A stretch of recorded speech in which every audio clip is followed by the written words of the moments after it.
guys? Welcome back for another late chat. Let's hang out for a few minutes till we get some people rolling in. I know this is kind of a last minute live stream tonight. Just my just by myself this time. We're not going to roast any theaters. We're not doing any theater roasting tonight. We're just going to hang out. Just talk about the weekly recap, some of the stuff that I covered the past week, maybe answer a few questions if you guys have any. Let me just bring up my list of topics.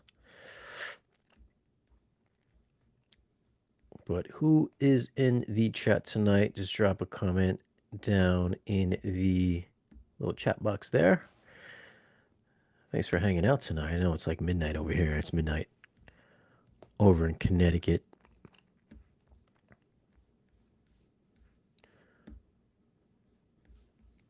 Okay.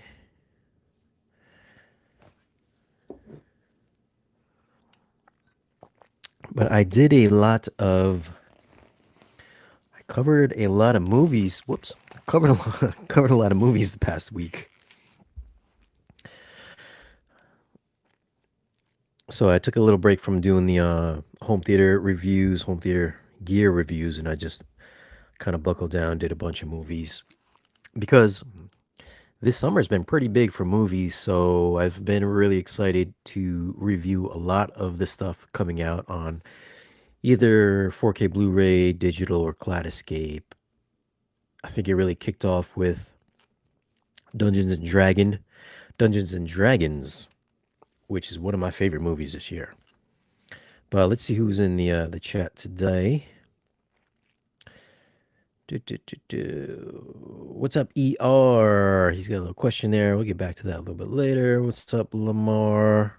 Lamar's up here in the chat.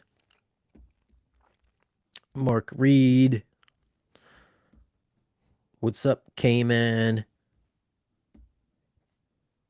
Pete from across the street. What's up, Pete from across the street? You know, my landlord. His name's Pete.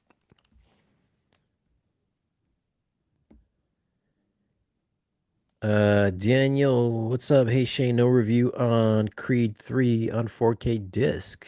No, I'm not going to review Creed 3 because it's probably like my least favorite of the Creed 3 movies, or I'm sorry, of the Creed movies, was that one. I just thought it was kind of boring personally. Although I did like the performance of Jonathan, what is his name? Kang the Conqueror. Unfortunately, he's like going to jail or something like that, so that's too bad for him. But I did like his performance in Creed 3. I just didn't like the movie itself, so I watched it. I did watch it here. I watched it at the theater when I first saw it, which I fell asleep on midway. And then I watched it again at home, thinking it would be like spectacular sounding or looking, which I didn't find to be the case. And I just thought the movie was boring, so that's why I'm not going to do the review. So this year, I'm not doing any reviews. If you don't see a review up on the channel, that's because I don't like the movie, or I just don't like the movie, basically. I'm only going to review movies that I like rather than just doing everything that comes out like I used to do in the past. So, I mean, I've got a lot more stuff I got to cover, like, speakers and amps and receivers and stuff like that. So, devoting my time for movies that I don't want to watch again, I'm not going to do. So that's why you're not seeing Creed 3 on the channel. We got Gary's Comics and Movies. What's up, Gary? We got Oprah Winfrey tonight up in the chat. I just watched the trailer for The Color Purple, which I think I vaguely remember seeing it when it first came out years and like decades ago. And then I saw the trailer today when I went to go see The Little Mermaid, which, by the way, wasn't a big fan of. But I did see the trailer for The Color Purple, and I don't recall the original being a musical. This one looks like it's a musical. So I don't know if that's going to work out the same way, if it's going to be like an Oscar contender, even though it kind of looks like it's an Oscar bait type of movie. Although, how's the musical numbers going to play out? I'm curious to see how that's going to work out. And of course, the Little Mermaid is in the Color Purple remake as well. I think her name is Halle Bailey. I believe her name is. Oh, Mia Francis up in the chat as well. What's up, Mia? Mia is also part of my Patreon crew. What's up, Mia? Thank you for hanging out. But yeah, so let's just talk about a couple of things. Let's talk about the big news first of all. The big news of the day, of the week, I think for a lot of folks out there. I know I did the review a few weeks back when it first released on digital. I covered the review on the Kaleidoscape because the Kaleidoscape should look like the physical media 4K disc, which is Avatar: The Way of Water 4K UHD, which is now coming out on June 20th, 2023, which is not that far away. So now I know a lot of you guys are interested in picking this up. I mean, it is like, what is it, like the third biggest movie of all time? Like, who thought this movie would actually rank at the top five to come in at number three? But this is like the 2022's number one movie of the year, right? But this is officially coming out June 20th. It's going to be on a 100 gig disc. So unlike the previous Marvel releases, if we're going to compare it to Avengers Endgame, which is close to a 3-hour movie, that clocked in at 66 gigs. It was put on a 66 gig disc. So if you were to strip out all the extra languages and everything like that, I think it comes down to like 50 some gigs, maybe like 58 gigs. If you were just to take the movie straight out of the actual disc itself. But this one is definitely a change of pace for Marvel. I'm sure Cameron probably had a say so in maximizing the quality of the transfer. So they're throwing it on a 100 gig disc, which is supposed to have an average bit rate of 60.5. So this should look very, very clean, at least probably the cleanest Disney release that they've had in quite some time. Now, if we're going to compare that to the Kaleidoscape version comes in a little over 100 gigs. It comes in at 102.7 gigs, if I'm not mistaken. So this should look the disc should look very close to the Kaleidoscape version. So if you were to maximize the 100 gig disc, we're looking at about 98.6 gigs or something like that. If we're talking about 100 gig disc size, if you're going to strip out the languages and everything like that, you're probably looking at about 86, 87 gigs total. So technically the Kaleidoscape version is probably going to be still larger in file size, less compression, but I don't think it's going to be like a drastic difference in quality between the two. Although when I compared, if they were going to put Avatar 2 on a 66 gig disc, clocking in at like 3 hours, I'm pretty sure that there would be a pretty sizable difference, because there is a difference if you were to check out Endgame on 4K Blu-ray versus Endgame on the Kaleidoscape, because I think the Kaleidoscape is coming in about 100 gigs, maybe like 98 gigs or something like that. Whereas the Endgame on the disc was like 66 gigs or less than that, like 58 gigs. That definitely has a difference in quality between the Kaleidoscape version and the 4K disc version.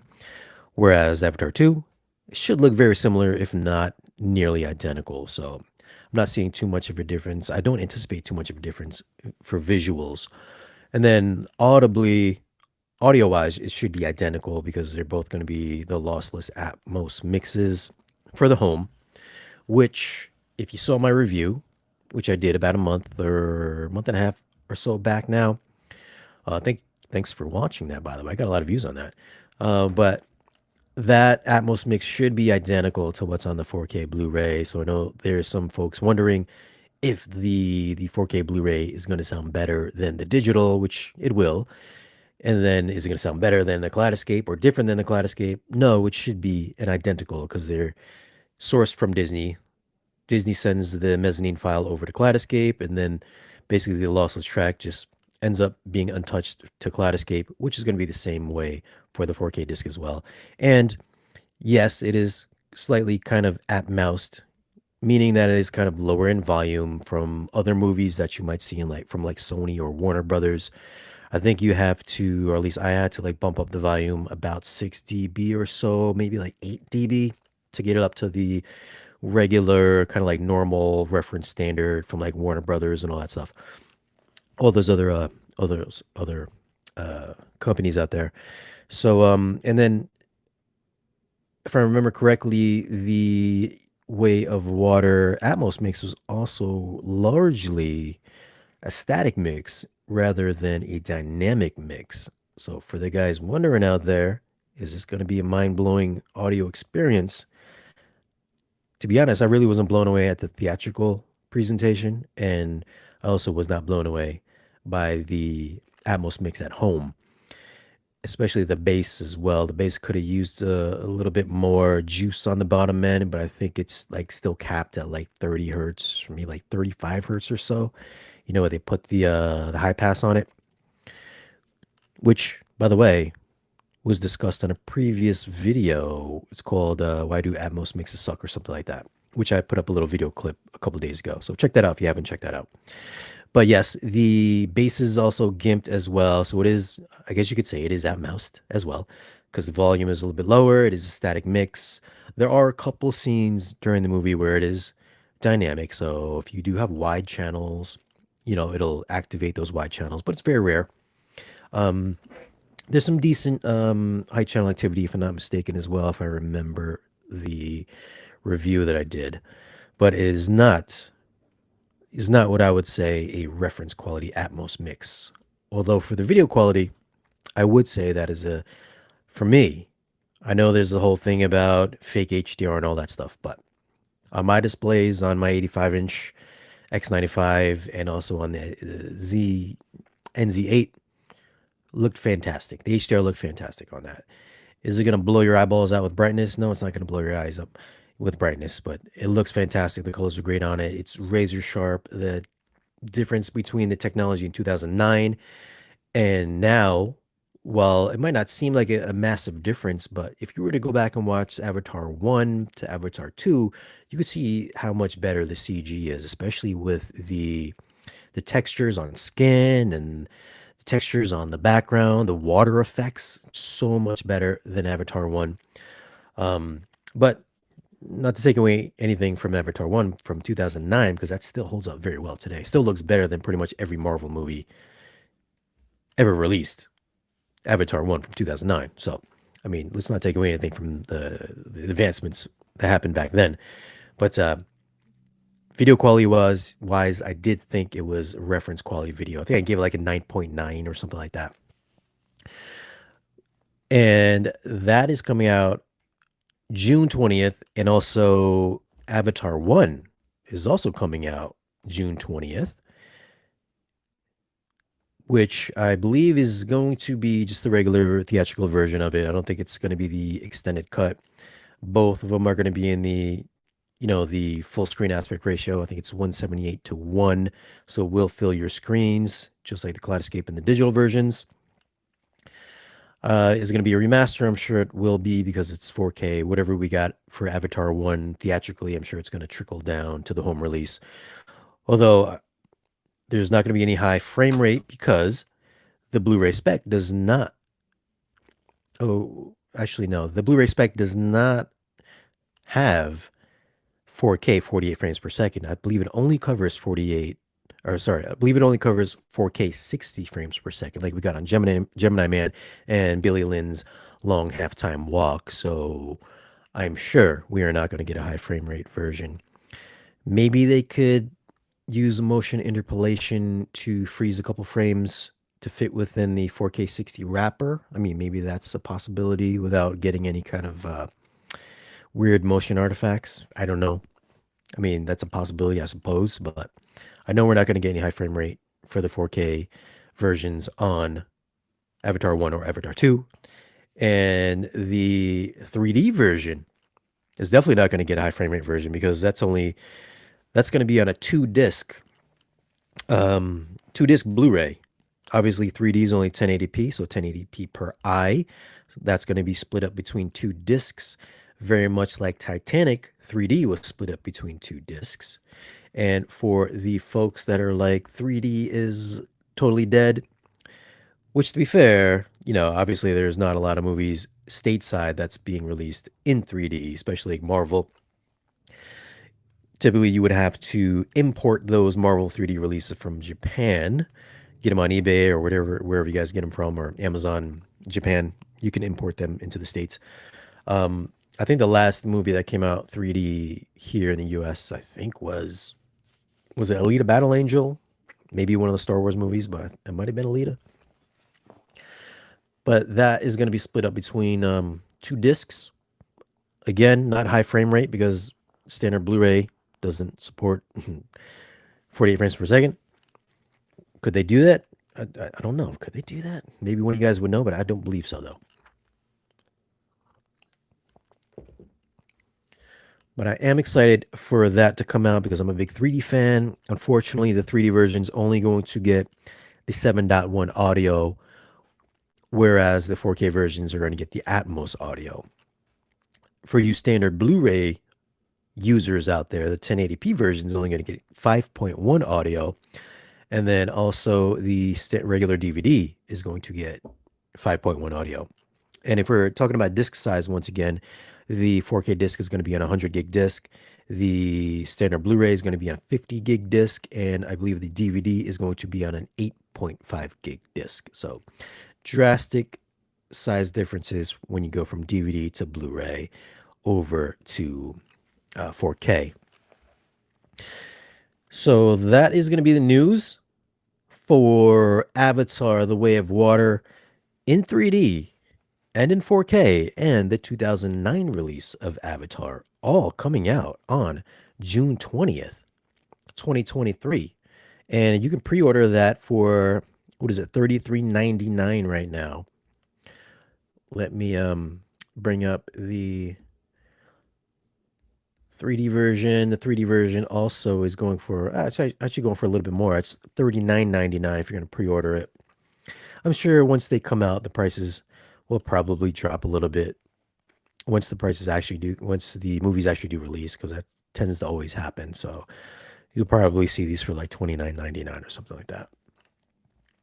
But that again is coming out June 20th, 2023. I'm excited to check them out for sure. Especially the 3D version. I mean, I'm sure the 4K version is going to look pretty much exactly the same as the Cloud Escape version. So if you guys haven't seen the review that I did for the Cloud Escape version, which is 4K Dolby Atmos, definitely check it out. I'll leave a link down below in this video's description. But the question is for you guys, are you more excited for the first Avatar in 4K, the second Avatar in 4K, or Avatar 2 in 3D? Like, which one are you guys most excited for? And how do you think it's going to stack up for you 3D fans out there? Do you think the 3D is going to look better than the first 3D from Avatar 1? Because the first 3D release in Avatar 1 still looks fantastic today. I still watch it a couple times a year. One of my favorite 3D movies of all time is the first Avatar. So definitely leave your comments down below and let me know your thoughts on these new releases coming out on June 20th. So that's Avatar. Let's see what you guys got to say up in the chat here. Disney putting a lesser quality audio track is whatever to me, but not putting Atmos on the 3D disc is so silly. Yeah, I think everybody does that, right? I can't remember a Marvel movie where it still had an Atmos mix on it. Typically, what I would do is take the audio mix off of the 4K disc. I would, strip the Atmos mix off of that and then remux it back into the 3D version, and then I would just put it on my hard drive and then watch it back on the Zapidi or on the Zidu. That way I get the best of both worlds, 3D and Dolby Atmos. So all of my Marvel movies have Atmos track. Oh, my bad. All of my Marvel 3D movies have Atmos tracks on them. Not that hard. I know there's some folks are always asking, how do you do that? There's a little thread if you go on AVS forums that you can look that up. It's a pretty easy process. Just a couple pieces of software that you have to download, and you drop your files into the little software. It extracts the audio mix. You actually no, you put it in the software. I think it's like MKV something or another. You put the ISO from the 4K disc into the software, and then you put the 3D ISO in there as well, or folder structure, and then you would have to select which video and then which audio to export, and then it exports it out, and then you have hopefully it's in sync. If not, you can adjust the sync within the software. So you have to play around with that a little bit. But it's pretty easy to do. There's a whole thread on it in the on Avius forums. Just Google. I think if you Google Gravity Remux, it should show up that thread because that's I believe the first 3D movie that they had remux the Atmos mix with the 3D, and that was like years ago.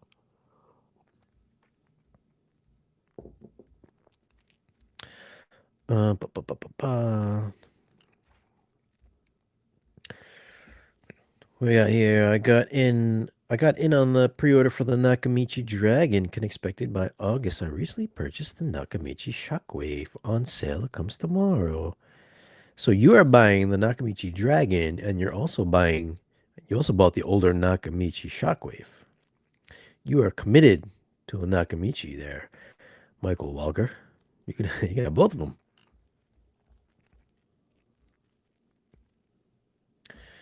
Oh, Michael has a Z9D as well, which is also 3D. Craig Osterberg in the house tonight. What's up, Craig? Craig's also a Patreon supporter. Thank you for hanging out with me tonight, Craig.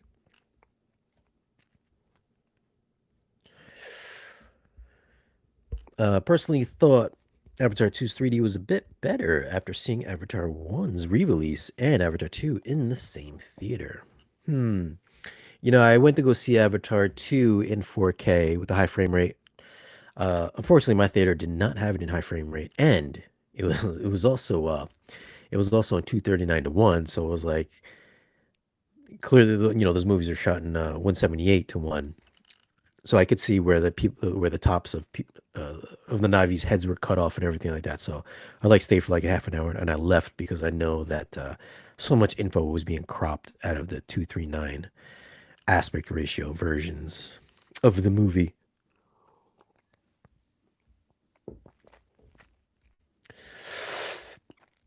Another movie that I covered this past week, which is a very popular one as well, is John Wick 4. John Wick Chapter 4 on 4K digital.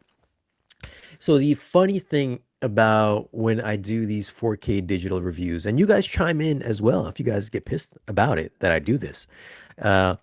It's not so when I do the 4K digital reviews, I'll put in the title John Wick Chapter 3 4K UHD review. If I was going to do the same movie in Blu-ray, I would say John Wick Chapter 4 4K Blu-ray review. So many folks get pissed off. There's only like a handful of people that really voice their opinion about it, but I'm curious to see if you guys get upset. Do you guys get confused when I say 4K UHD review? Do you think it's a Blu-ray review? And then in the thumbnail, there's the Ultra HD Blu-ray logo. And then there's the Ultra HD logo. So if I'm doing the digital review, I'll put down the logo of the movie title, then I'll put Ultra HD and then review. Nowhere on the thumbnail does it say Blu-ray. Nowhere in the title does it say Blu-ray. But there are people that get pissed at me because they think I am trying to get one over on them by trying to trick you or them into thinking it's a Blu-ray review, where clearly it just says 4K UHD review. It doesn't say UHD Blu-ray review. It doesn't say 4K Blu-ray review. It just says 4K UHD review. The thumbnail also does not say Blu-ray. Also, within the first minute or so of the review, I'll say if it's a UHD review or if it's a Blu-ray review. I will also say during the middle of the review, if it's a digital streaming review, whether it's an iTunes review, whether it's a Cloud Escape review, and if it's a Blu-ray review, I'm gonna say that within the first 10 seconds if it's a Blu-ray review. So I'm curious to know if you guys confuse my digital reviews, whether it's Cladescape, whether it's digital, with a 4K Blu-ray review. How many of you guys actually listen to what I say in these reviews where you would understand whether or not it's a digital or 4K review? Because I do get a little bit of backlash on the digital reviews, always from the physical media guys. So I'm a little curious about how that works out for you guys.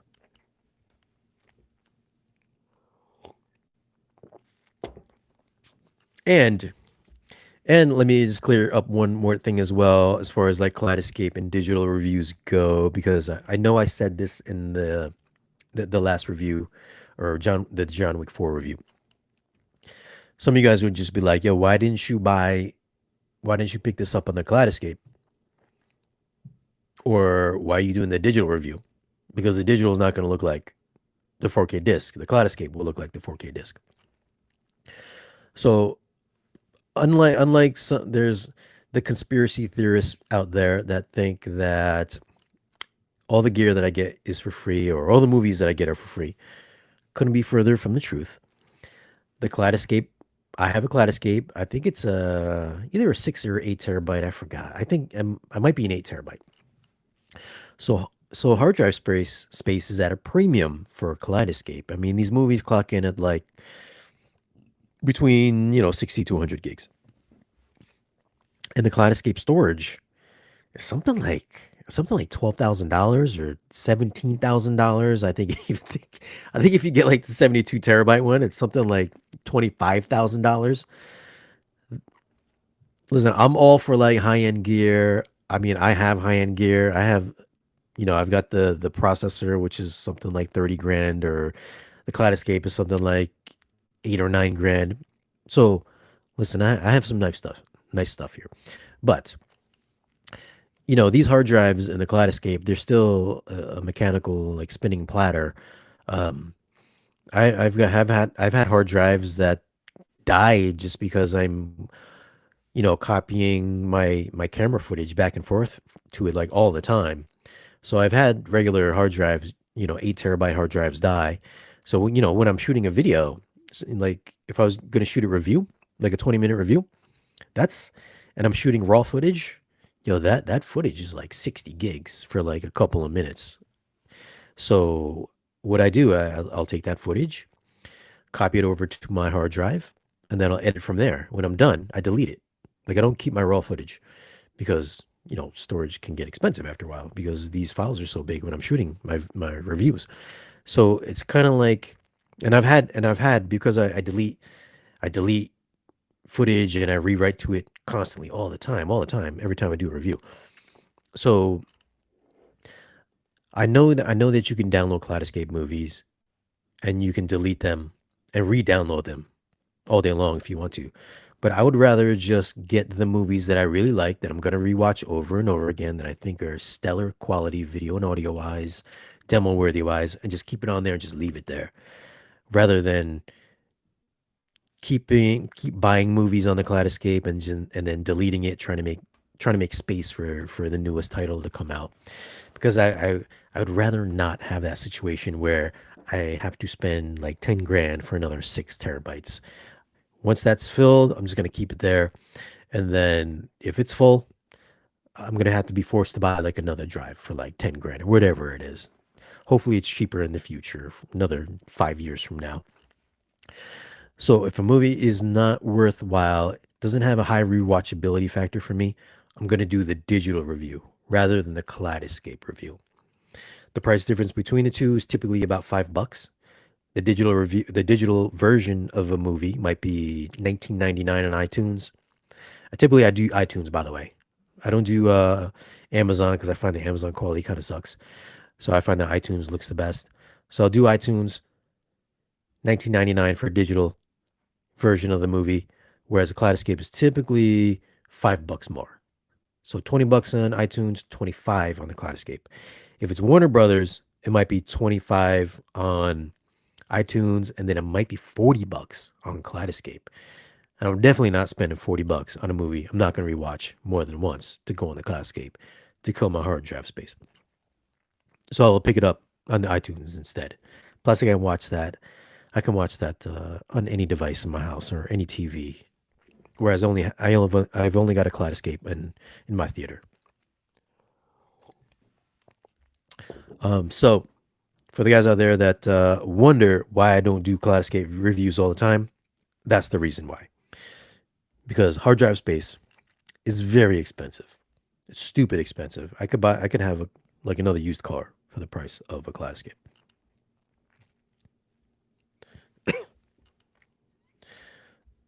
Hold on. What was I talking? I was talking about John Wick 4. Yeah. So John Wick 4, I did it on iTunes. Maybe the biggest takeaway for me on that digital review was that the audio did not quite match up the same as what I heard at the theater. The bass it was drastically different. I mean, if you guys had seen it at the theater, when right when it starts, he's throwing those punches against the that block of wood with the rope on it. It built up his knuckles, I guess. I mean, that was just like tremendous. Probably the most amount of bass I've ever heard at my theater was that opening in John Wick 4. So I was really excited to check that out in the house. And one thing I don't ever do if I'm doing a review is change my speaker levels because I have everything like level matched. I've got a nice little EQ curve. I got a little house curve on everything, so it sounds reference level. I have it tweaked to exactly how I like it. Everything's calibrated nicely from our space. And typically, if I'm going to do a review, I don't like to deviate from my calibrated settings. And unfortunately for John Wick, I did raise the subwoofer about 3 dB just to juice it up a little bit. And even raising it 3 dB, I still wasn't getting the same tactile response that I got from the theater. I suppose if I raised it maybe like 12 dB, my subwoofers, then it would probably sound the same as a theater, but I didn't want to like cheat and then give any like false hope to anybody that bought the iTunes version. But even at 3 dB, man, from my calibrated settings, it wasn't really doing too much justice to it. So if I went back to 0 and used my calibrated settings, then the bass would have been even weaker. And that movie's got a lot of bass. At least when I saw it at the theater, it had a lot of bass. Maybe the Kaleidoscape version or maybe the disc version, the lossless version is going to be, drastically different. Hopefully, fingers crossed. So we'll have to come back around when that comes back on disc. Um, so, but that does have it does have a pretty dynamic mix during the fight scenes, but during the non-fight scenes, it's pretty much a static mix all the way through. And being digital, I did have to raise the volume about 6 dB. But visually, it looked great visually. It's a very dark movie and all that's. It looked just like the other ones. I would say, yeah, it looked just like two and three. Part one, I know that was shot in a lower resolution. It's definitely softer than the other three movies. So I guess it depends on like whether or not you like super crisp movies or not. If you like super crisp movies, it looks just like two and three. Whereas one is a little bit more softer looking because I guess they didn't have the budget for part one because who even knew what John Wick was when part one came out. It still looked fantastic though. Still one of my favorite movies ever. I like John Wick 1 way better than 2, 3, and 4 because I think John Wick 2, 3, and 4 are just like I see the John Wick franchise as being like the Fast and Furious franchise. Like Fast and Furious 1 and 2 was like really grounded. That's like normal people stuff. Like normal people can do what they did in Fast and Furious 1 and 2. And then all of a sudden we got Fieros going out into space. That's kind of like that's kind of like John Wick 1.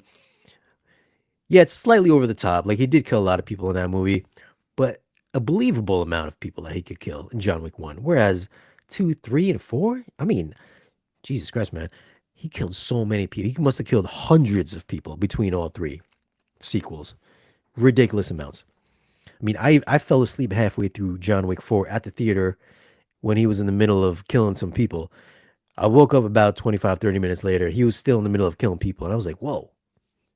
did I just take a 2 minute nap or did I take a 30 minute nap? That's how over the top these movies gotten. My disbelief just goes out of the windows with these John Wick movies. And I like John Wick too. I mean, I like Keanu. I love Keanu Reeves. But goddamn, man, come on, how many people can you have this man kill? Plus, plus John Wick 4 is almost 3 hours long. Like, come on, man, yo, shave off an hour from John Wick 4. It might be a perfect movie.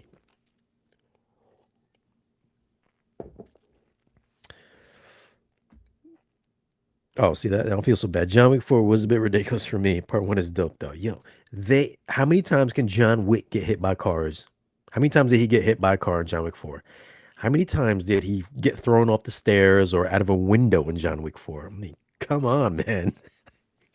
Give me a break, man. I've watched some reviews where they were just like John Wick 4 is like the perfect action movie. Like, dude, have you even seen like The Raid or fuck? I mean, oh gosh, that shit is over the top, man. Plus, it's just like the music in it is not even like memorable. It's not even memorable. None of the music in 2, 3, or 4 is memorable. Part one is memorable. Like he had the Russian bath scene where they played Kaleida. Think I still listen to that song today. I mean, you can, and then the John Wick theme just meant more in part one than it did in 2, 3, and 4. Like I don't even remember. Did they play the John Wick theme in 2, 3, and 4? I don't know, man. That's just my take on John Wick sequels. It's a great looking 4K though. Great looking 4K. I mean, all the John Wicks look fantastic in 4K. Definitely in the nines. The audio, the audios are definitely in the high eights, but no. Mia Francis, the John Wick franchise was always fantastical. Fast and Furious started grounded and then went off the rails. Not even the same compare. What, Mia Francis? What are you talking about? Listen, I thought John Wick 1 was definitely the most it was the most grounded. I didn't think it was that far off from reality.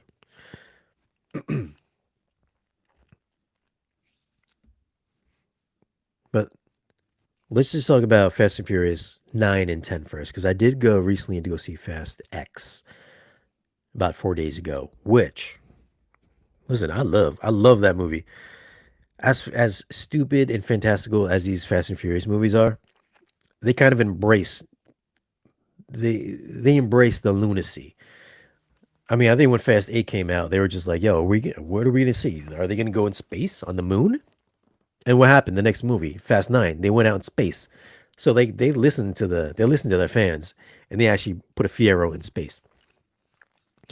And when that movie first came out, and Dom was driving down the fucking rainforest and like swung off of that crane, I was like, okay, I see what we're doing here. They're absolutely embracing the stupidity. I mean, part 8 they had like that submarine, then they had part 5 was like the safe down the street. I have no idea what happens in 6 or 7. I have no idea. I can't remember what happened in 6 and 7, but I know it must have been dumb as well.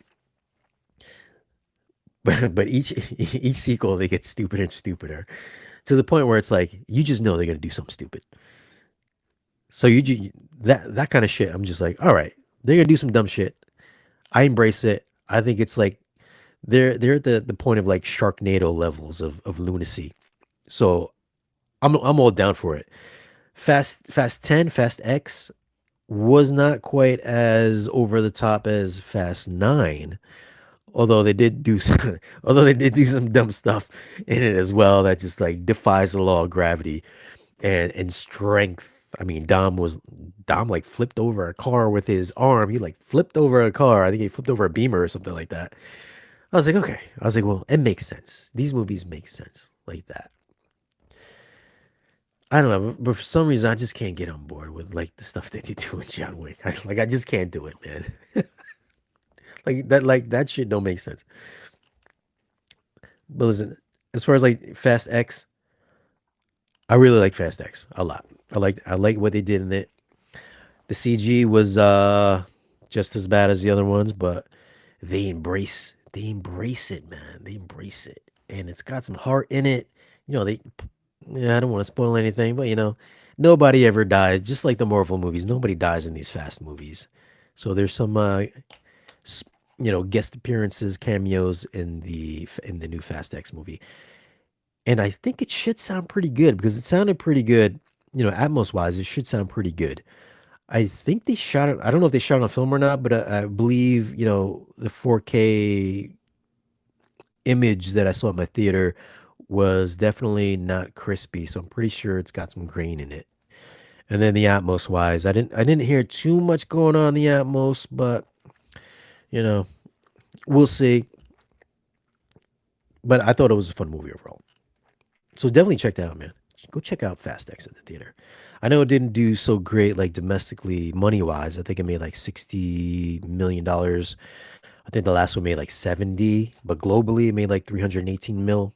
So that's still, even though domestically it didn't make that much money, but like overall globally it made a lot of money, which I'm sure. I don't know if the Little Mermaid is going to kill it at the box office, but I'm hoping it makes a lot of money because going into Fast X Part 2, Fast 11, I hope it gets a nice, strong finish.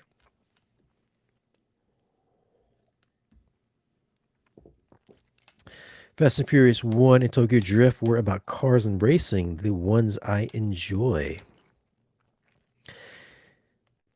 Fast and Furious 3, I was just like, yo, why? I was like, why are the other guys not in here?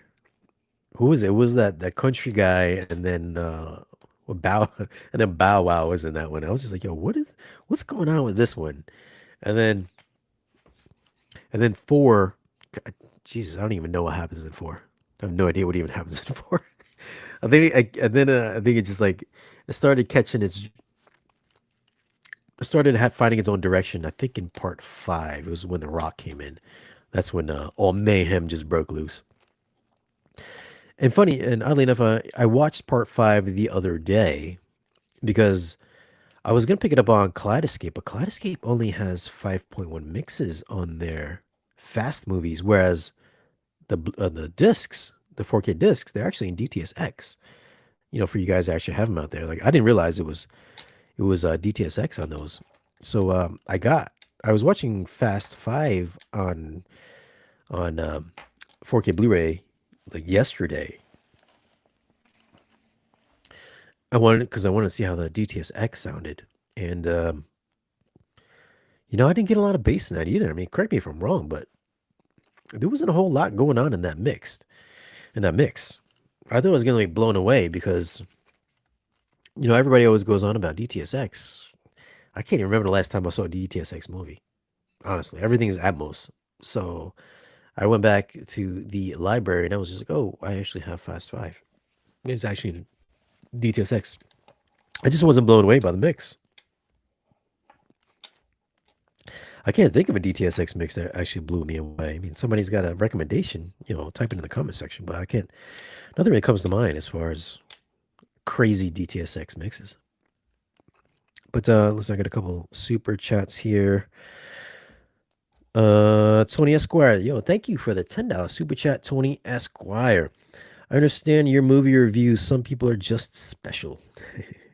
Speaking of tricking, however, I'm pissed at AWOL for not telling me that a $50 remote is required for firmware updates. Huh. I'm trying to think. I don't believe that's true. I mean, when I had the AWOL, I no longer have it. I sold it. Um, when I had the AWOL, I think they were. I believe I had like one update when I first got it, and I didn't need a.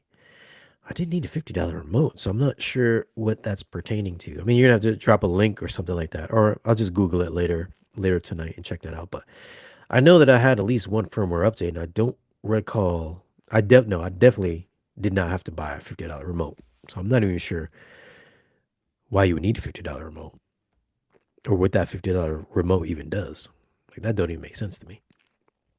But let me know in the drop a comment. Let me know why you need that.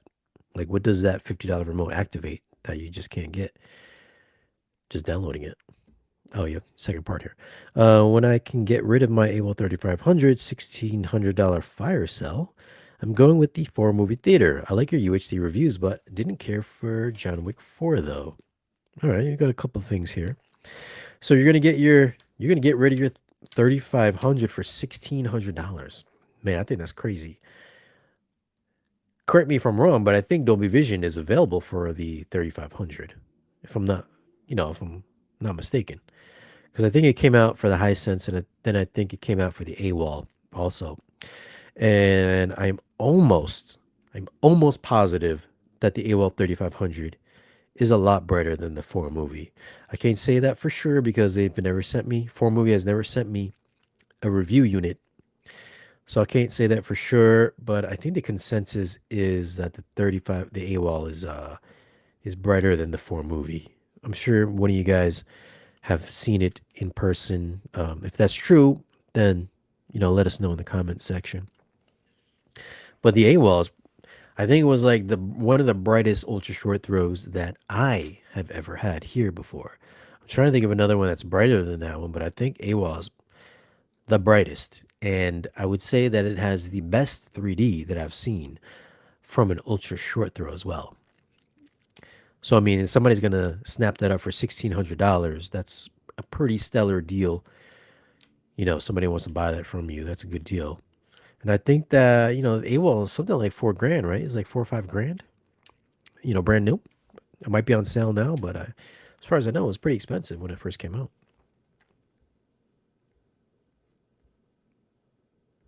But thanks for the 2 super chats, man. Oh, what was your second part of that question was? I didn't care for John Wick 4. I guess you're in the same boat as me. You didn't care for John Wick 4. I didn't care for John Wick 4.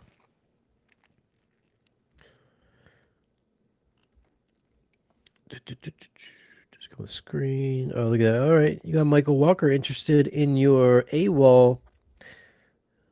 Let the man know if you want to sell it. Let him know.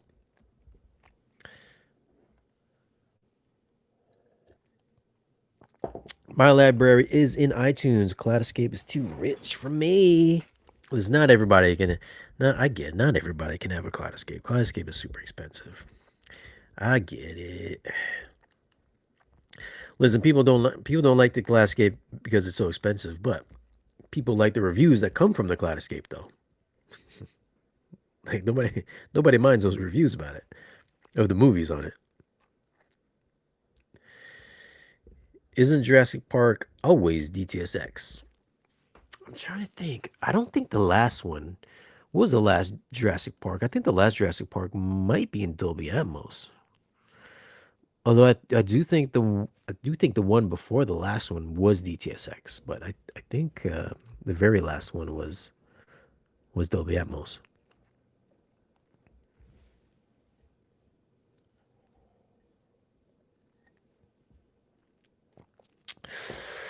Let's see. Craig Osterberg, Ford v Ferrari was a good car race movie. Yes, it was. That was a very good car race movie.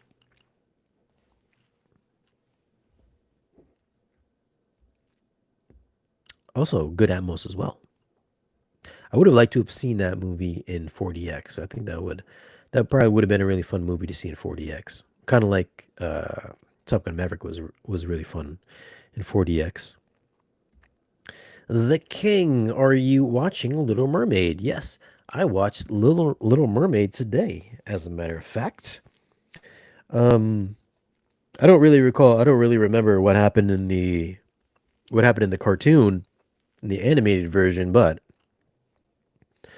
the I think they expanded a little bit on the movie itself. Like added some extra song. I'm sure they added some extra songs because there's some songs I didn't recall, and then there are some songs that I did remember, and that I found myself humming along with because I haven't thought about those songs in years. I remember my daughter used to sing that hum that little melody that Ariel hums in the movie. So that was cool. They kept that in there as well. The only thing I didn't really like about it was I didn't like the underwater stuff. Like I get it, in the animated version, like she sings underwater and everything like that. But then it's like, when you come from Avatar 2 and how realistic the water effects were in that movie, it's like, man, like the water effects in the Little Mermaid was just like made. That was like some made for TV CG in the Little Mermaid. I'm not sure what they were thinking. They probably should have just released it on Disney Plus because the CG just wasn't that good. A lot of times I just thought everything was like animated. It still looked animated for the majority of the movie, and then it's like King Triton just looked animated until they showed the scenes of him at the end of the movie where he was like popping out of the water, where his like top half of his body was out of the water. Other than that, man, like a lot of it just looked really animated to me. And when she was like singing underwater, because we're meant to believe that that the Little Mermaid is real, and then like she's underwater and breathing like air underwater, and then singing underwater. I'm like, listen, I'm thinking to myself, like, yo, you can't even, how is she even singing underwater? Like, I get it, it's fake. She does it in the cartoon. But then you have like this whole thing where it's like supposed to be real, like photo real or whatever, and then she's singing underwater. Like, my disbelief kind of just like went out the window a couple times during those singing scenes underwater. I was just like, yo, you can't, this girl can't sing underwater. It's not like an Aquaman where they like built up this where Mira made like this little air igloo underwater where they could talk in Justice League. So like that was kind of believable, but then to have her actually sing underwater, I was like, man, I don't believe that. Other than that, other than the shoddy CG, other than the fake singing underwater, the movie was okay. I didn't mind the movie. I mean, you know what to expect in that movie. It pretty much, it's whatever happens in the cartoon. It's the same way. I did like Sebastian. Sebastian, I thought was funny. I thought that looked cool. I thought the CG on the Sebastian looked good. The bird was funny as well. No idea what the bird's name is. And then Flounder looked a little bit off because he looked a little too fishy. Whereas like Sebastian looked like the cartoon because he had like the cartoony eyes, and the Sebastian just looked like a straight up fish. So that was a little weird because he had like the kid's voice. I was like, well, you just look like a grown up fish with a kid's voice. Um, Other than that, it was okay. There's a couple overhead effects, Atmos wise, but I'm not going to do a review on The Little Mermaid when that comes out in 4K. So I'm definitely not doing a review on that. But I thought it was okay though. I thought it was enjoyable.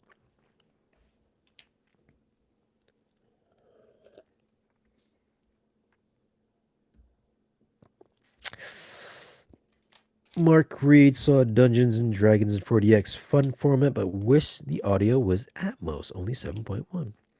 Yeah, I don't think any of the 4DXs have Atmos, do they? Hmm.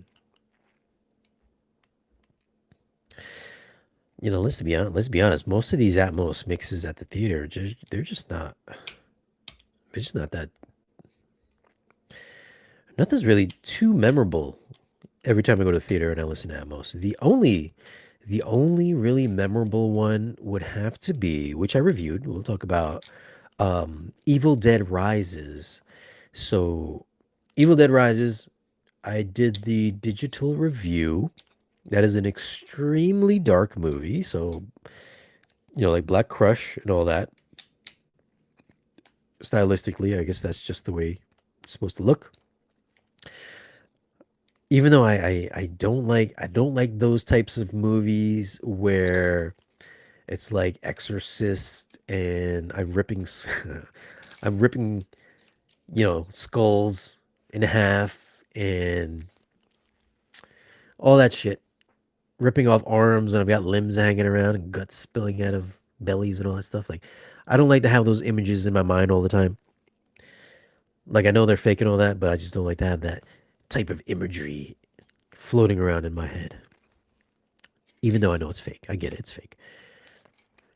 But that being said, it's a great looking movie. It is a great looking movie. I mean, I believe it's a Sony movie, Sony Studios. And usually, if a movie's coming from Sony, it's gonna look 4K crisp. And this is a crisp movie. It was a very clean, very detailed movie. Um, even with how detailed that movie was. I mean, even the gore and everything looked good. It wasn't like you could tell it was, they went down to the Halloween store and picked up some, fake scalps and put ketchup on it. Like it looked good. It looked as realistic as I guess you can get. So again, not some crazy HDR in it, but it was super detailed. The HDR, I mean, there's some good specular highlights. There's some, some splashes of red, some lights and stuff like that. So you get some nice little speculars here and there. But the audio, the Atmos mix on that, man, wow. I'm sure that would be a 10. If I would have bought that on Kaleidoscape, it'd probably be a 10. But that's not something I would rewatch over and over again. So that's why I didn't put it on the Kaleidoscape, despite the audio being like amazing sounding. I mean, once it comes on disc, I'm sure I'll get it on disc, and I'm sure that's going to get like a 10. That's probably like the best sounding movie I've heard all year. That close second might be Dungeons and Dragons, but horror movies really lend themselves to Atmos because you get the little creepy sounds, people walking behind you, little ambient sounds that they throw in there to kind of throw you off. And and for these types of movies, like these horror movies with like spectacular sounding audio mixes, I think a lot of people kind of really miss out on that if they're just like watching it on Netflix on their TV. They don't have surround sound setups and stuff like that. Like those, like you folks are just kind of missing out, man. I don't even think you're gonna really capture that if you have like a sound bar. I don't know how good some of these. Well, I don't know how good they are, but how good they can be. But I think for the majority of folks who have like sound bars and stuff like that, maybe like a Sonos or something, um, you're just not gonna get that really nice, good, detailed transparency that you would that you would get you should get from this movie, from this type of horror movie. Like the Amos makes it so, it's like so good in this movie. I've watched and listen, I even though I don't like it, I've watched it a couple of times just so I can just like sit there and bask in the immersion that this movie provides you. It's like that good. The bass is good. The ambience is super good. The soundstage is great. Everything is so good, man. There's very few movies that make an impression on my mind. This is definitely one of those movies that makes an impression on my mind. If you haven't seen Evil Dead Rises, either digital, I don't know if the 4K disc is out yet, but if you don't like discs, worth the purchase if you have a home theater setup. 100% worth the purchase. It's like 20, 25 bucks on digital. I'm sure it's going to be like 20, 25 bucks on physical media as well. 100% worth it. I would definitely pick it up. If you're into horror or if you're just into really good audio, Evil Dead Rises is so damn good, man. Damn, I love that audio mix. I'll put it right up there with Quiet Place. Even like Quiet Place was also kind of like, horror esque. I guess it falls into that category. What's going on here? Oh, you guys got a little deal. You guys doing some deal over here. All right. Well, look at that. Look at that. Tony Esquire is about to get himself a 4 movie.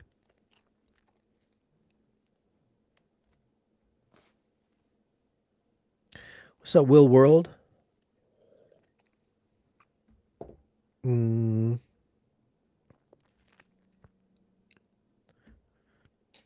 can you hook me up with some Arendelle speakers for a good price? Oh, is that directed towards me or is that directed towards Tony Esquire? Tony Esquire looks to be the dealer in the chat tonight.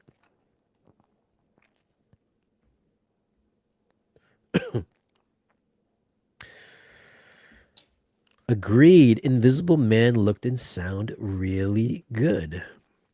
Sounded really good. Listen, this might be this slightly off topic here, but sometimes when I'm writing a script for one of my reviews, I'll say, man, this sounded really good. For some reason, never mind, I'm not going to get into it. Never mind. But yes, the Invisible Man did. That was definitely in the nines as well. I recall reviewing that also. That also has a killer mix. Very subtle in its Atmos usage.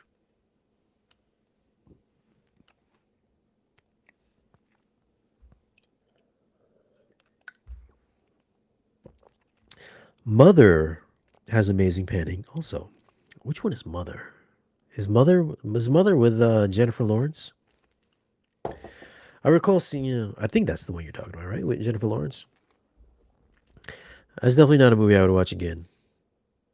I'm just trying to think. My enjoyment level for Mother just wasn't there.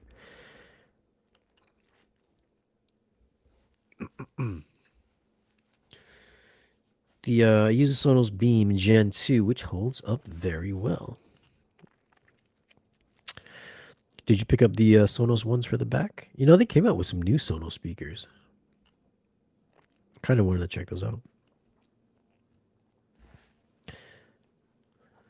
Sonos speakers can't compare to the Nakamichi Dragon 11.4.6 with 3,000 watts of power. I've not heard any of these Nakamichi bars, so I can't really speak on that. Jennifer Lopez mother. Wait, was that movie called Mother? I just saw that movie. I just saw that movie. Hold on, Jennifer Lopez mother. Jennifer Lopez mother. Name of that movie? The Mother. All right, see, I think there's Mother. I think Jennifer Lawrence's movie is called Mother, and then J Lo's movie is called The Mother. So you left out the. I did see that. I didn't think I was gonna like that. I didn't think I was gonna like The Mother on Netflix. It's on there, by the way. I didn't think I was gonna like that movie, but I thought it was okay. I didn't. I didn't think it was bad. I thought it was gonna be cheesy. I thought it was gonna be like cheesy, like Shotgun Wedding. But She went a little more serious, of course, as an action flick. And there's even a part in the movie where she was 100%. I don't know who the guy doing the score was, but there's a part where they kind of stole the music from Out of Sight. I was like, wow, I was like, this movie or this particular scene has the same type of Out of Sight vibe. They're using the same music, background music, to kind of catch that vibe from it. I don't know if anybody caught that when they were watching the movie, but it's there. Oh, okay. So yeah, he's talking about Mother. Yeah, Darren Aronofsky's Mother. Yeah, I've only saw that movie once. I don't know if I reviewed it or not. Maybe I did. I don't recall. I don't recall what system I had either. But I don't recall that having knockout audio mix. Did you see Like Nobody? Did you see Like Nobody? Although not an excellent film, Gemini Man looked amazing on UHD. What are your thoughts? Did I see Nobody? I did see Nobody. Nobody is actually a great looking movie. I really liked Nobody with I'm assuming you mean the movie with Steve Odenkirk from Better Call Saul, if that's what you're talking about. That is a great looking movie. Definitely crispy looking movie. It's super sharp, super detailed. If I recall correctly, I think it's a Sony movie as well, right? Or is that called Mr. Nobody? Or maybe it's just called Nobody. But yeah, that's a great looking movie. I don't recall the Atmos being spectacular or not because I don't think I watched it. I think I watched it in my living room, so I don't recall the Atmos being spectacular on that. I'd have to rewatch it again. But I really did like the movie though. The movie was great. Although you say it's not an excellent film, I really like the movie. He's like an old John Wick, basically. And then I think the RZA's in that too, right? RZA's in that movie. Gemini Man looked great, amazing on UHD. What are your thoughts? I thought, yeah, Gemini Man is 100%, man. That was a super. That's about like the pinnacle of like 4K crispy transfers is gonna get. So that's like 100%, man. That's like definitely one of the best looking ones if you like that digitally clean look, like that clinically clean digital look that you would get just like shooting like perfect daylight, perfect lighting conditions, super crispy looking movie for sure. The movie itself, I didn't like the movie. I thought the movie was cheesy as hell, but I like the way it looked though.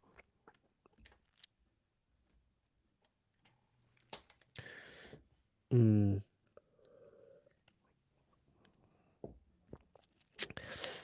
My Sony Z9D when it came out was selling for $10,000 in 75 inch. It's 7,500 for 60 inch. It was expensive. I recall when that came out. Listen, I used to work at Best Buy, and I remember that TV in Best Buy. And it was I think they had the 75 inch there when I was at Best Buy when I was working there, and yeah, that was like the most expensive TV. That was like in their main. It was like in the main Magnolia room because it was like the highest end TV, and it was there for a couple of years. It was there for a few years, I think, like 2 or 3 years or so. Like it was like the best TV for a couple of years. Steve Rosales. Whoops. Thanks for what you do. Good night. Thanks for hanging out, Steve. Man, what time is it? It's almost 1 o'clock. That grain. My man says, give me that grain in my films. Yeah, I guess it depends on it depends on the movie. It depends on the movie. I feel like not every movie benefits from having film grain. Although, it definitely gives it that theatrical look. That organic theatrical look. What's this? I got both on sale for less than $4,000. Oh, you got Z9Ds. I've always wanted to see 3D on the Z9D. I've never gotten to see 3D on the Z9D. Although at the time, I think it was like their brightest television set. It was like 1,800 nits or something like that. Maybe 2,000 nits. I think it was supposed to be one of their brightest ones.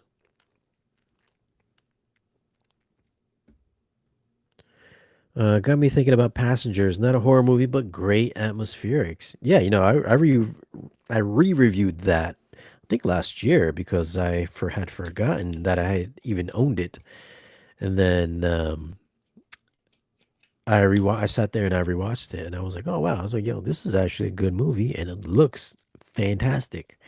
Sleeper movie. I don't know how good it did at the box office, but that was a really good movie. Passengers is a really good movie. It looks really good and it sounds really good. It has really good bass in it as well. The 3D on the other hand, that's one of those movies where typically I would pick like the 3D version of a movie over the 4K version. But for Passengers, the 3D just wasn't that good. uh, I would actually go with the 4K version over the 3D version. Like the 3D just felt like an afterthought when they released that.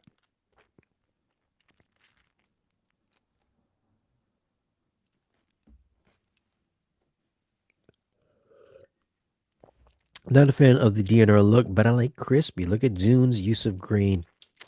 Reintroduction, great effect. Yeah, well, for Dune, they shot Dune on digital and then they scanned it back on film to get that grain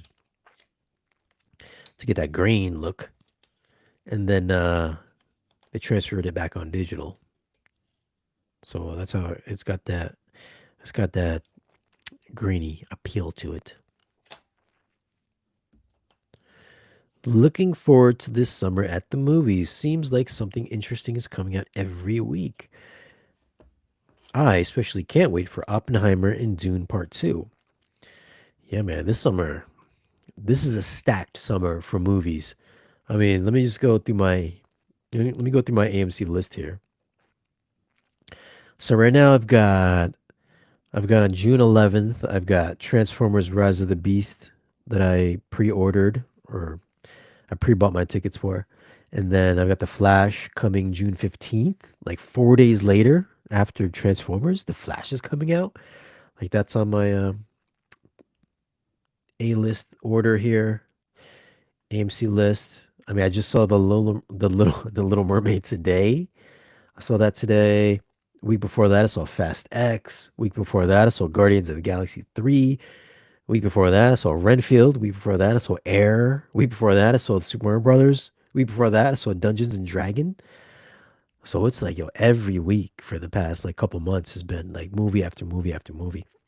So it's like, and it's cool because if you started off at the beginning of summer and you kept going, it's almost like every 2 or 3 weeks the digital would come out, like the 4K would come out. So at least for me, I was watching a new movie every week, and then a week later there would be like the 4K version of a movie that I had just seen that came out. So that's kind of right why I did a lot of movies this past week, because they seem to have all kind of just dropped like one after another, boom, boom, boom. And yeah, man, this is a really good summer, really good year for movies. Like all that stuff that I just mentioned there. I'm trying to think if there's like one movie that I didn't like that I saw so far. Um, I mean, I saw Knock at the Cabin, which I liked, which apparently none of you guys seem to have been interested in Knock on the Cabin on 4K.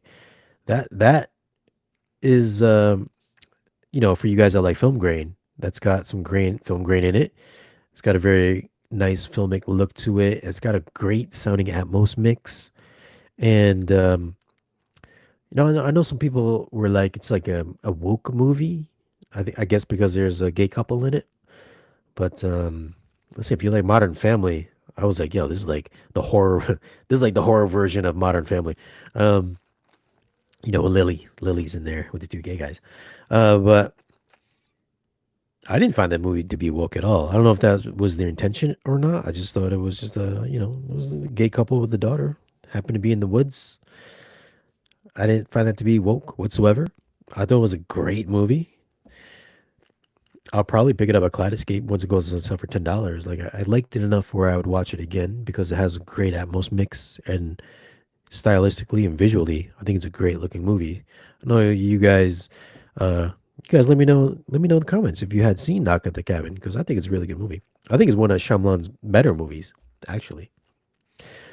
So I saw that. That was great. Ant-Man and the Wasp. I know a lot of people hated Ant-Man and the Wasp. I liked it because it wasn't as comedic as Ant-Man 1 and 2. I thought this was more serious. Like I felt like this could have been a DC-esque movie. And then, with the Modoc is a goofy looking character anyways, and I felt like I thought he was represented okay in Quantumania. So Ant-Man and the Wasp Quantumania, I think is my favorite Ant-Man movie. Just because I felt like the stakes were a little bit higher in that movie. I felt like I felt that it was just more serious. So I really liked that. That was a good movie. Creed 3, I thought was a shit movie. 65, I thought was super predictable. Great looking transfer, great looking Atmos mix. That's another movie that sounded awesome at the theater and also sounded awesome at the house. A lot of people actually were interested in that one because I got a lot of views in that one. Scream 6, the Scream movie. I think right when the movie starts off, you know exactly who the killer is going to be. You know exactly who the killer's going to be. At least I did. I knew exactly who it was when the movie started. So mm, I was kind of like, I like that better than Creed 3, but it wasn't good enough that I would have done a 4K review on it. Shazam Fury of the Gods. I thought that was an okay movie. I did the review on that.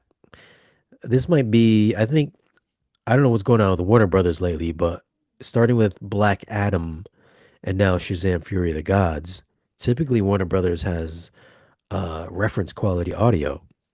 These last two releases in 4K, slightly atmoused.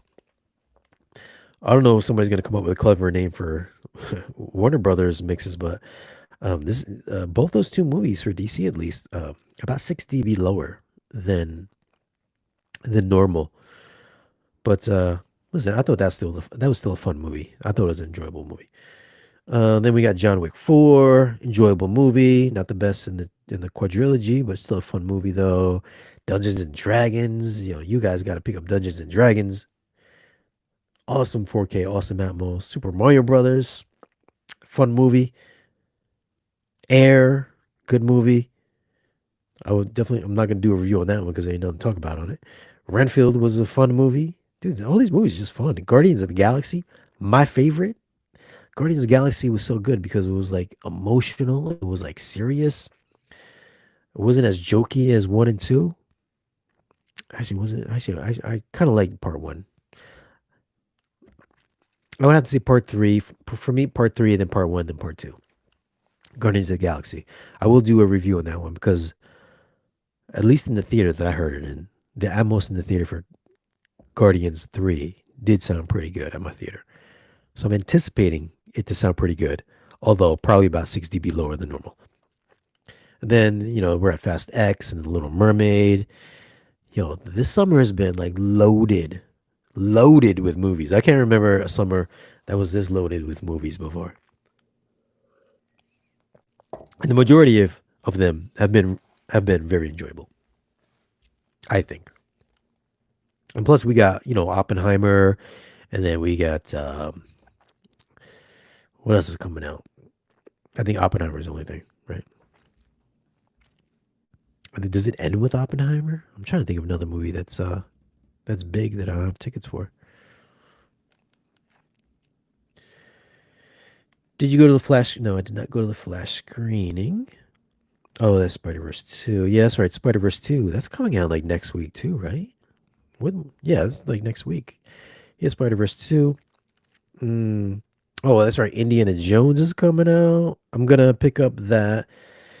I've already maxed out my AMC pre-order list, so it's like I gotta wait till after Sunday to order to pre-order Spider Verse and then Indiana Jones. Oh man, dude! And then we got the Meg too.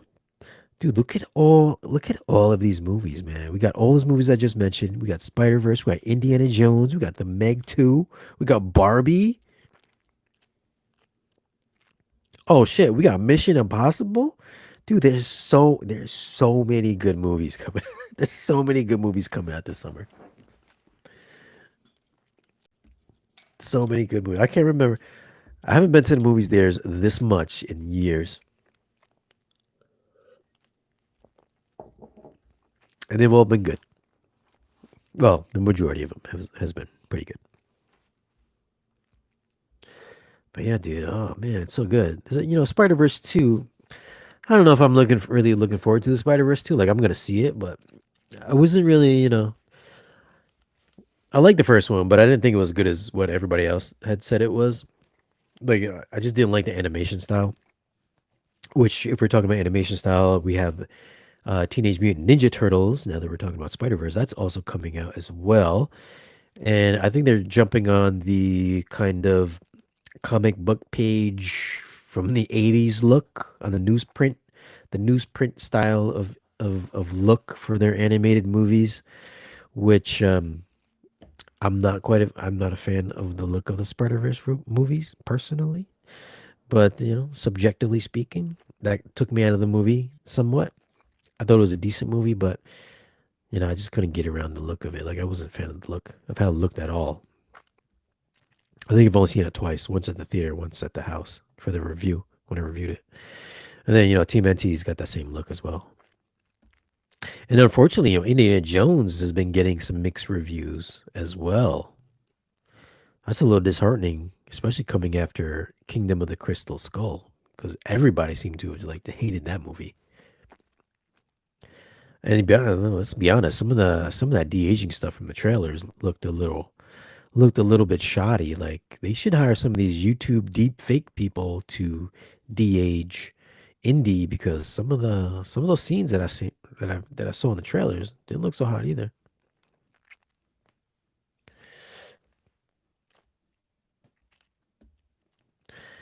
It'll be hilarious if Barbie ends up being an HDR reference. I'm pretty sure you meant to say transfer there.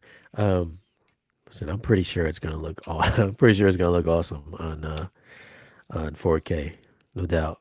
Oh, let's not forget what is that? There's another comedy movie with Jennifer Lawrence that looks to be really funny as well. Like that looks really funny. Man, we got so many good movies coming out this year. So many movies coming out this summer. The writer's strike will cut into next year. Man, we'll see. I mean, if they wrap up the writer's strike, situation within the next couple of weeks, which I'm sure they probably will, we might not even see anything. Might not even notice anything. Oh man, yeah, man, you're right. Look at this. Everybody just coming up with new movies. Equalizer 3. Phew. There's so many good movies. Equalizer 3 is coming out too. Forgot about that. And look at, we even got a reunion with Creasy and I don't even remember his name is Creasy. I don't know what the little girl's name, but Man on Fire reunion. If there is a movie that needs a 4K transfer, is Man on Fire. I don't know if we're gonna get a transfer in 4K, but we definitely need Man on Fire, a 4K Blu-ray release. How much are studios going to regret not holding some of these movies for next year once the writer strike starts to begin? Um, I don't know, man. I think they're gonna wrap up this writer strike pretty soon. So I don't think we're gonna notice anything like hitting us drastically. I mean, if anything, hopefully this writer strike will give some of these writers enough time to come up with some good stories for these absolute trashy Marvel movies that we have gotten for Phase 4. Because they should have took some more time to rework some of those stories because Jesus, man, Eternals was shit. Um, Black Widow, Quantumania could have been a little bit better. Shang-Chi could have been better. Wakanda Forever could have been better.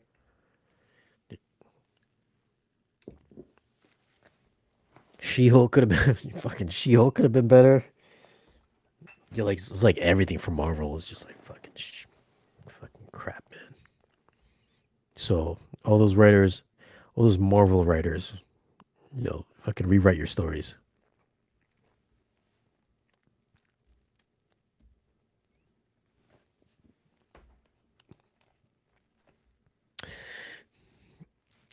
This year is reminding me of 2017. A ton of great movies came out that year as well. Man, I can't remember what happened last week. Wait, yo, how many of you guys have AMC A list or Movie Pass or whatever? Like, are you guys that are movie fans out there? Like, even how many of you guys are like movie fans? Are most of you guys like, do you guys mostly go to movies to the movie theater to watch your movies first and then pick them up on Blu-ray, or do you wait for them to come out on Blu-ray to pick them up, or do you like do both? Do you go to movies and then pick them up on Blu-ray? I've always been curious about that because it always seems like, at least with the home theater people, they always seem to like just or at least I think the majority of people, I just get the sense that most people just would rather wait to watch them at their house. Like if you have a home theater, it feels like most people wait to watch them at home. Whereas, me, on the other hand, I like to go to both. I know it might be sacrilege to say this. Like I've been into some like million, $2 million home theaters before. And yes, they are in gigantic rooms, and yes, they have the absolute best sound systems available. Um, but they're just not the same as actually going to a movie theater. Like it just sounds different. It sounds different, and the screen is always bigger at the movie theater. So it's like even these $2 million theaters, even they really just can't really hold a candle, or really, yeah, they can't really hold a candle to actually going to like a Dolby Cinema or going to like an actual IMAX, because the screen's always going to be better unless you're like a prince from Dubai that can actually buy their own cinema. Even the most elaborate home theaters that I've been into, not the same as going to an actual cinema. It's just not the same experience, especially when you go to the cinema where it's like like a big movie. It's real popular, and you get the crowd cheering, and you get the emotion in the air. Not the same when you're sitting at your house by yourself in your private room. You guys know what I'm talking about?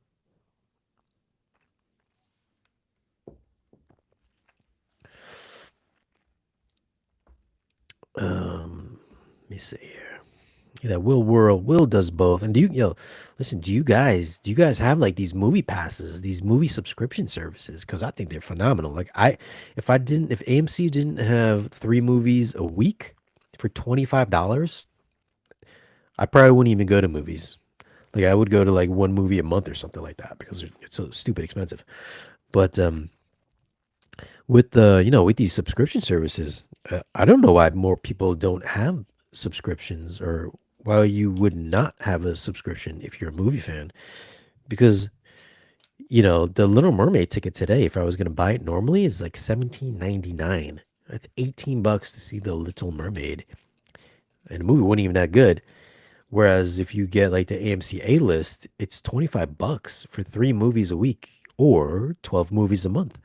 I mean, you go to one movie, you go to like one and a half movies, you go to one movie, you go to a second movie, you fall asleep in the second movie, you got your money's worth already. Like it's a no brainer. Sometimes I just go to movies just so I can go take a nap. Just because I know the movie's gonna be boring, I'll just go there and just take a nap. Take a nice little 2.5, 3 hour hard power nap.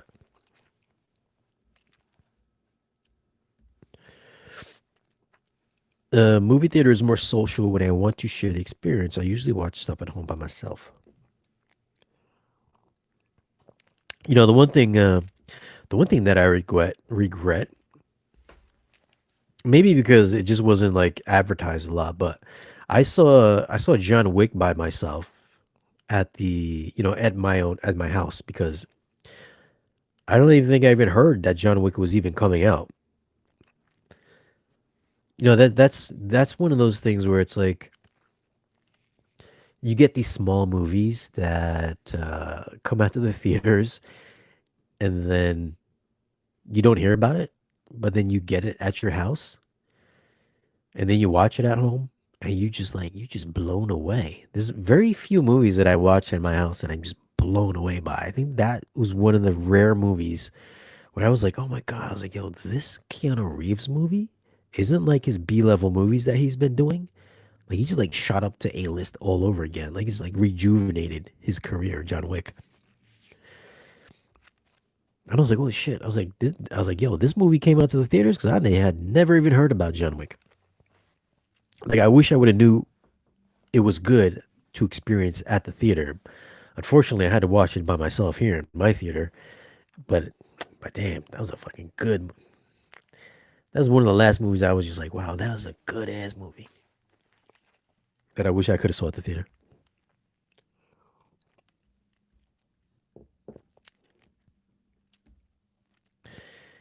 Aunt S successfully convinced my friends to get the AMC A list. LOL, you can't beat it for $25. Even for I would say even for like $50, I would say it's worth it. I'm a little surprised they don't charge like $49.99 for AMC A list. For $50, I think $50 would be the max I would pay for it. I'm a little surprised they actually priced at $25. But at the same time, it's like usually, prior to getting the AMC A list, I would go like once a month, maybe twice a month, but I would never buy any snacks or anything like that. But now that I have A list, it's almost like justifiable to buy popcorn and a soda, because it's almost like you get the $25 out the way.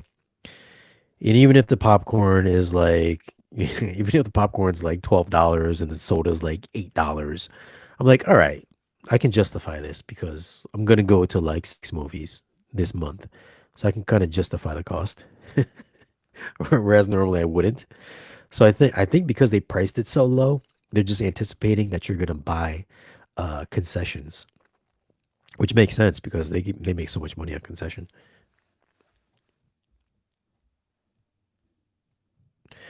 John Wick was similar. It was a blind watch in the movie theater. Literally zero idea of what it was about. Was just bored with a friend. Go in, it was blown away. Yeah, dude. There's very rare movies that you watch that you know nothing about, and you get blown away. I tell you what, usually if there's a movie coming out, I try not to watch a trailer, or at minimum, I'll try to watch one trailer because my rationale. I want it to be like seeing John Wick again. I want to just go in, see a movie poster, and just being like, oh my god, like Terminator 2. There's a new Arnold movie coming out, Terminator 2. It's just a picture of like a flaming skull. Like you're not gonna really know until you actually go to the theater to watch it, or you happen to catch a trailer at the theater. There's like pretty rare you would see the trailer on TV. You would have to go to the movie theater and see it. So like I recall those times back then when Arnold would have a new movie like True Lies. I had no idea what True Lies was. I don't think I even saw a trailer for True Lies. I just saw Arnold had a movie out. It was like fucking fantastic. So now when all these trailers come out, you get the teaser. You get the teaser. Hold on, you get the teaser for the teaser, and then you get the teaser for the trailer, and then you get the trailer. And it's not even a trailer, and then you get like the second trailer. You get the second trailer. You get the full trailer. Once you get the full trailer, you get the final trailer. I'm like, how are you gonna have a teaser for the teaser, and then a teaser for the trailer, and then another trailer for the full trailer, and then you get a final trailer? Like, like that shit. This is so crazy, man. That's why I try to avoid trailers at all costs. I like to go straight in. If I see something getting announced, I'm like, all right. I think for Oppenheimer, I saw like the little teaser for Oppenheimer, but I haven't seen any other trailers since. I mean, we already know what happens at the end of it, so I was like, I already know what's going to happen at the end of Oppenheimer because it's fucking in history books. So, do I need to see a trailer for Oppenheimer? No, because I already know what's going to happen at the end. Um, I'm trying to think what else I didn't see. And then the Flash. I think I saw the first trailer for the Flash. I think I saw the first trailer for Transformers, but I haven't seen anything else. So I try to avoid minimum one trailer. That's it. Minimum one teaser. That's it. Just because I really like not knowing what's going on. I didn't see. I don't think I saw anything for Guardians, and I was I was blown away by Guardians. I thought that was so good. Oh, Dune Part Two. Dude, I did not even watch the trailer for Doom Part 2, so I have no idea what to expect for Doom Part 2. So I'm gonna go 100% blind into Doom Part 2, and I'm amped up. I've avoided those trailers and everything until the movie comes out. So I'm amped up for that one. I've been very controlled myself to see anything for Dune Part 2.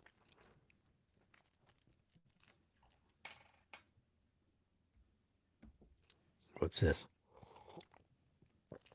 I watch by myself at the theaters with Movie Pass, then watch at home with the kids to save money. Dude, you didn't want to get your kids Movie Passes? I know Movie Pass just came out. I have no idea how that works, dude. I gotta search into that.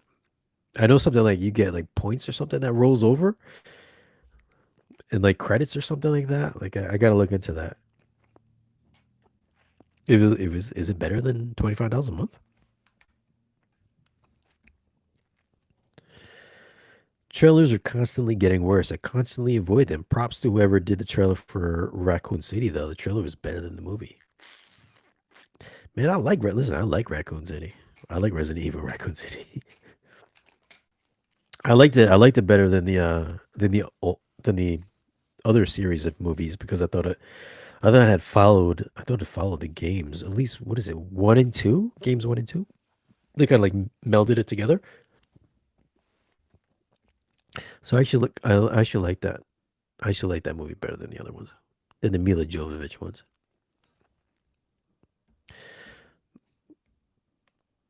What's this? Oh man, look at that. We got Blue Beetle. I forgot about Blue Beetle. Is that the last? Actually, no. I think oh, and then Aquaman 2. Aquaman 2 is also coming out, man. Jeez, dude, we got so many movies coming out this year. So many more movies. I forgot about Blue Beetle, Aquaman, and Dune 2. Jeez, there's like so many movies. Like a dozen. There's like a dozen movies coming out this year. That's kind of crazy. But yeah, Blue Beetle looks good too, though. Looks interesting. And then I guess Aquaman is gonna have to wrap up the DCEU before we go get over to the DCU. Like I got a feeling like, at least for the majority of folks, maybe won't go see these last two movies. I think I got a feeling like they're gonna bomb like Shazam and Black Adam, because I don't know how many people know that none of these movies really they're ever gonna go anywheres. It's like none of these movies are gonna lead up to anything, from the sounds of it.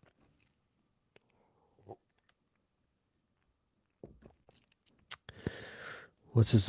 Yeah, points $10 a month for the cheapest one. You can see three movies a month at any theater. Man, I'm trying to think. Man, is that a good deal though? Because if you had how much does it cost for 12 movies a month? Like for 12 movies a month, it would have to be 20. It would have to be cheaper than $25. But I guess if you can go to any theater, then if you're surrounded by a lot of theaters, I guess that makes sense. But I mean, the AMC kind of owns everything nowadays, right? Is the creator coming out this year? Is it coming out this year? I think it is coming out this year. I did see the trailer for that because I didn't know what that was. I was like, oh, this looked like some drama or some kind of weird drama. And then I was like, wow, the creator probably looks like one of the best movies that's going to come out this year. And by the way, the creator was actually shot with this camera. So the creator was shot with the Sony FX3, which is a prosumer camera. This exact camera. And it looks fucking good too, man. It doesn't even look like it was shot on that camera. I mean, I don't know what lens they're using or what the process was, but it was actually used. It was actually shot on the camera that I owned, which I gotta go see.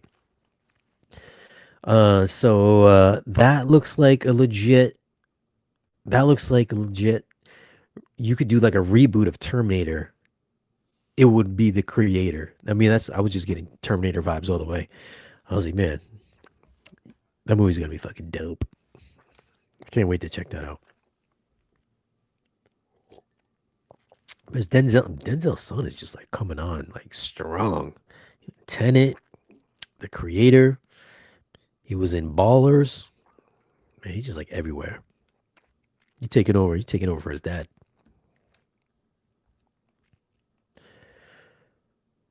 Da, da, da. I'll be seeing the Flash, but Aquaman gets a pass. Come on, how you not gonna go to the movie then? You gotta go see. You gotta go see them all, man. Yeah, the creator is coming out in September. Yeah, I can't wait to see that, dude. Yeah. But all right, guys. It's getting late. It's getting late. Let's hang out for like 5 more minutes. I'm gonna log off, and then I gotta go eat a snack or something like that because I'm getting a little hungry. So if you got any questions or anything like that, you want to pop up a question or something like that in the comments, do it quickly. Then we'll call it a night because it is about 1:30. It's about 1:30. Oh, so exciting news! Exciting news for you guys out there. Oh, at least for me and the wife, at least, is that coming up this Saturday, we're gonna go see Taylor Swift in New Jersey. Do we have any Taylor Swift? Do we have any Taylor Swift fans in the chat tonight? Because we're gonna go see that on Saturday. My wife is a big Taylor Swift fan, so that is probably the biggest event of the year, at least for her, is going to this concert. I'm not the biggest Taylor Swift fan, but from everything that I've heard, this is supposed to be a damn good concert. I have heard her album. It's this is not a bad album. It's actually a good sounding album. I've listened to it many times on my 2-channel setup, so it's a good sounding album. But that's what's going on this weekend. We're going there. Is any of you guys going to go see Taylor Swift this weekend? I definitely want to know if any of you guys are going to go see Taylor Swift. If so, maybe we can meet up for a beer because I'm probably going to be drinking a lot of beers on Saturday. And dude, have you guys seen the tickets for these Taylor Swift concerts? They're going for like Taylor Swift concert tickets are like $2,000 on StubHub. Two, three, four, $5,000. Some of them were like $92,000 for the shit by the stage. Like, yo, who's spending $90,000 to go see Taylor Swift in concert? Like, god damn. Hmm.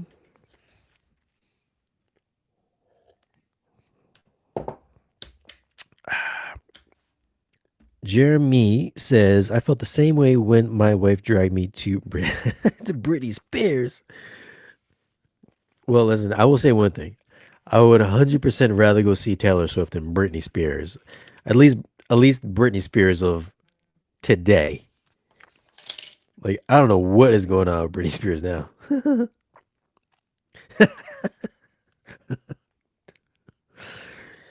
Britney Spears is on like some Britney Spears is like wilding out. Have you ever seen Britney Spears on her Instagram where she's like losing her mind and dancing? A little bit crazy. It's a little bit crazy. So I would definitely go see Taylor Swift over Britney Spears. uh, listen, I wasn't. I'll tell you what, man. The wife took me to a Harry Styles concert. I'm not even a fan of Harry Styles. I mean, there was a couple One Direction songs I did like. I'm not gonna lie, but I didn't hear any. I didn't haven't heard any of these Harry Styles songs. But I went to the concert, and listen, I'm not gonna say I left a Harry Styles fan, but that man put on a good concert, though. He did. He put on a damn good concert. And I only had two beers when I watched that one, so it was like, I get it. I get it now why the girls like Harry Styles because he's a good singer. He's a good entertainer. And I think that concert was like 2 hours or something like that. And I guess Taylor Swift sings for like 3 or 4 hours or something like that. I mean, you got to commend somebody that can sing for 3 or 4 hours. But I was like, damn, Harry Styles. Who knew I would like Harry Styles? It's a little, it's a little different when you see these people perform live rather than hearing them on the radio. Because I was just like, man, I'm sorry, fuck Harry Styles. I gotta go see fucking Harry Styles. But that dude can sing though. He was very entertaining, very entertaining. Uh, and you know what? I feel like I feel like this also could be a video series as well. It's like the bass at some of these concerts are like tremendously impressive. Like I've had the opportunity to review some of these subwoofers that they have in the concert, like in my house. Like some of the Alcon stuff. I was offered to check out some of their 21 inchers, but those concert subwoofers are like they're like 300-400 pounds. I'm like, dude, I was like, what am I gonna do with a 400-pound subwoofer in my house? And then when you hear these subs at live venues, I mean, they shake stadiums. They vibrate stadiums like the concrete foundations of stadiums. And they're like, yo, do you want to check out one of our subs? I'm like, no. I was like, what am I gonna? I was like, I can't fucking put a 400-pound sub in my in my house. I would literally blow out the windows. It would probably blow out the windows of my house. I was like, no, I can't do that. But some of these places you go to, you check out concerts. I mean, I feel like that could be its own video series as well. Like just going into different venues and talking about like the audio experience at specific concerts. I don't know if anybody has done that. That seems like a good idea. Maybe because I've had a couple of drinks, I'm just thinking about these other ideas in my head. But I feel like that's could be a pretty cool video series as well. Like it would make sense, right? Because some of the the audio, obviously you're not going to get like a good stereo effect at these concerts, but sometimes you get these pro speakers. They can sound really edgy, really loud, and they can become to the point of where you have to travel with earplugs. Some of them are definitely a little bit softer on the low end, where it's not as harsh and edgy sounding. And then some concerts have no bass. Some have fantastic bass. Some have the right amount of bass. And I don't think many people really talk about it that much. I mean, if they do, I haven't really read about it. But I think that could be an interesting. I think that could be an interesting thing for sure. What else we got here? Yeah, I said 5 minutes. I was gonna take a couple of questions. I end up talking by myself. Get an infrasonic SU. Hold on, let me see here. I did ask if there was any like girly fans. Mm, apparently no. Apparently there's only two of you guys that like Taylor Swift and Britney Spears. I swear, man. Getting an infrasonic sub to compete the 3 tier setup anytime soon. Oh, I guess you're talking about the Ascendo subwoofer. The Ascendo subwoofer. The plan. You listen. The plan is to get the 24-inch very soon. I'm trying to think what would be the perfect time for that. I've got to review the new RSL subwoofer, their new 12-inch. RSL's got a new 12-inch subwoofer, which is oddly a very large subwoofer. I'm sure you've seen some of these other reviews out there, but that RSL subwoofer is really big sub, and the box is even freaking bigger. It's in my living room right now. It's so big I can't because I don't have any space for it. I've got that. Once I clear out some of these boxes, the Perlis and stuff, and then the RSL, that I'm gonna try to get the. Well, you're gonna try to get the Ascendo subwoofer in because I feel because I wonder with all of these, Atmos mixes that are short on extension, like is this subwoofer going to is it going to cheat its way to making all these subpar audio mixes sound spectacular? Because when I listened to the 80-inch Ascendo subwoofer at the Arled Cinema in Germany, I did not think that Top Gun Maverick had a lot of bass in it.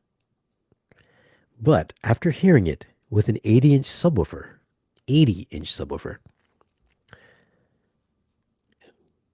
totally changed my mind about what the bass would sound like.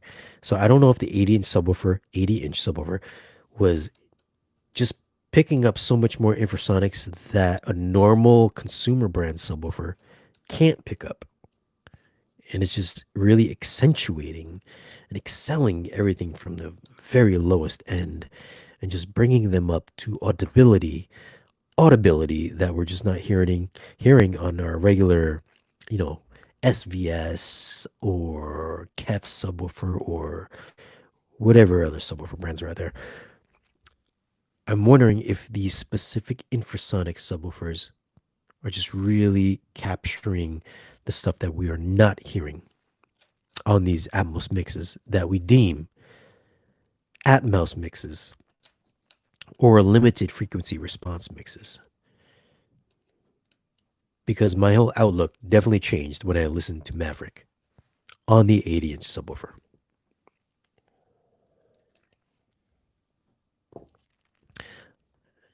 How many of you guys have one of these infrasonic subwoofers? I'm not talking about no JTR. I'm not talking about Parasound Audio because those are not like infrasonic subwoofers. Those just happen to be subwoofers that can go low, like a dedicated infrasonic subwoofer. Do any of you guys have any Ascendo subwoofer? Because I must know because I have to clear out some space in my theater. It's like I set up a center surround channel speaker, but I'm gonna have to put the 24-inch like directly behind my seat, my main seat, which would cover up my center surround. So that's gonna suck because I really like that center surround channel. But that's the plan. The plan is get the 24-inch. I was gonna do the 32-inch, but the 32-inch is just it's like way too big. Like I've seen the 32-inch many times at the Trinov headquarters, and it wouldn't make sense in my space. I haven't seen the 24, but the 24 seems more feasible. Movie content is lacking base these days. Canadian theaters sound worse than sound bars. I don't know. I would like to go to Canada one time. I believe, listen, I believe like isn't NAD and PSB and Dolly Canadian brands? If you are a home theater guy, those are Canadian brands, if I'm not mistaken. I wouldn't mind going checking out some of their speakers out there. What that has to do with what you said, I have no idea. But yeah, movie content is definitely lacking these days. So I'm definitely going to be interested to see if the infrasonic subwoofers is going to kind of change that in a way, because that would be a really good video to talk about.